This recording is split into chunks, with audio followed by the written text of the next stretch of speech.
Two important elections in Southern Africa this month, the first of these in Mozambique tomorrow, where 12 million voters are registered to vote for the presidential candidates in 26 parties.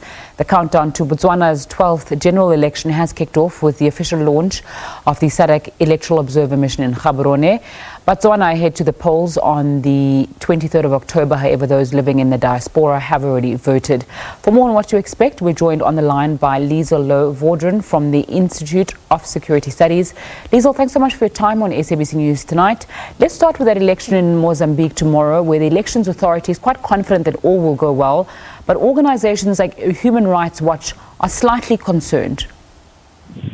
Yes, good evening. It is true that there have been numerous incidents of violence in the run-up to these elections, and as you say, Human Rights Watch and other observers talk of over 40 people that have been killed in various incidents, but some of them have been massive car accidents and accidents around election campaigning, but there have been assassinations, notably an election observer in the Gaza province, which a province that is specifically problematic for this election because there are strong allegations of rigging during the registration process.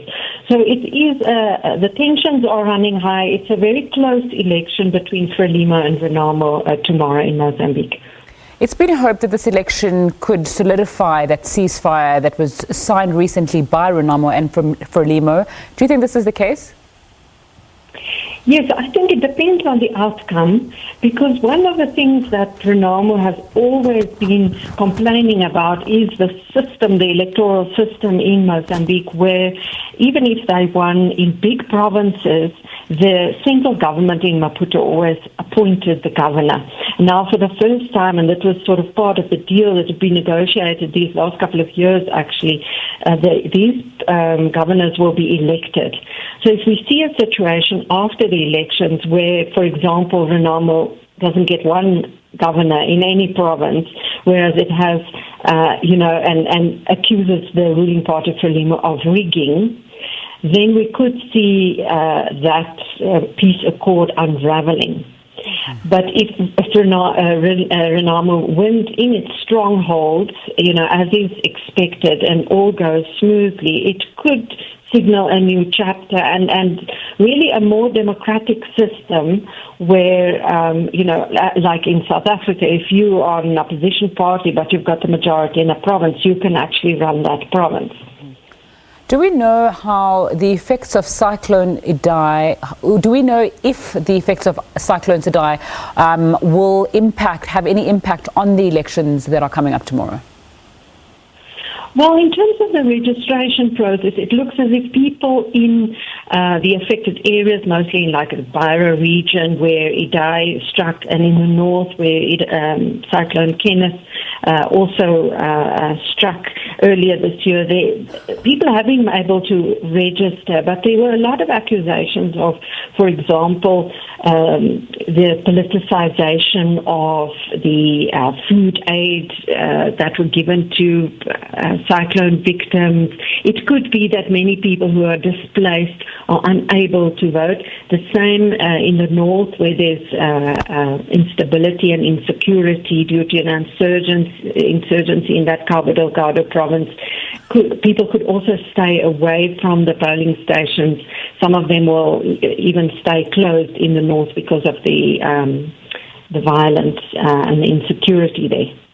Let's go to Botswana now, where some are saying that this will be one of the biggest tests for the country, as the Botswana Democratic Power may even lose power, according to Open Society, for the first time. Yes, it is very interesting because, Botswana, one hardly ever took notice of the elections because it was so smoothly. The BDP have been in power since independence. But there has been this rift between the President Masisi and the former President Ian Khama, who broke away and created his own party, joined other parties, and there are various coalitions. There's a real alphabet soup of parties now in Botswana opposing the BDP. So it will be very interesting. Some of the predictions, we're actually having a conference on that tomorrow at the Institute for Security Studies. So the experts predict that the BDP will stay in power.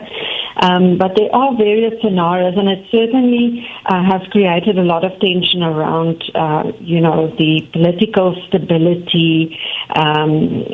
Botswana is discovering a whole new era in terms of opposition politics as well. When I spoke to Botswana's President Mokgweetsi Masisi and raised this concern about the possible danger and that friction between him, he said it's just a strengthening of democracy and it's not something that people need to worry about, the so-called battle between them. Yes, that could be true, although there are always rumors of, different factions, perhaps also in the military, people joining the former president's faction.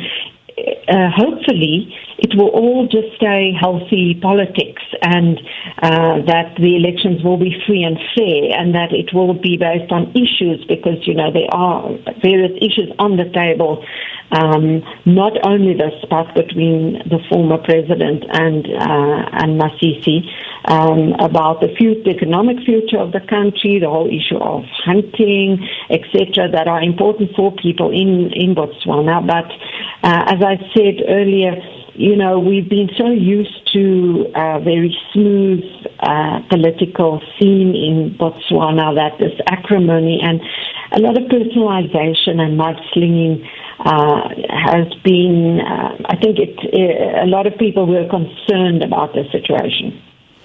Liesel Louw-Vaudran, the senior researcher at the Institute for Security Studies, thanks so much for your time on SABC News tonight.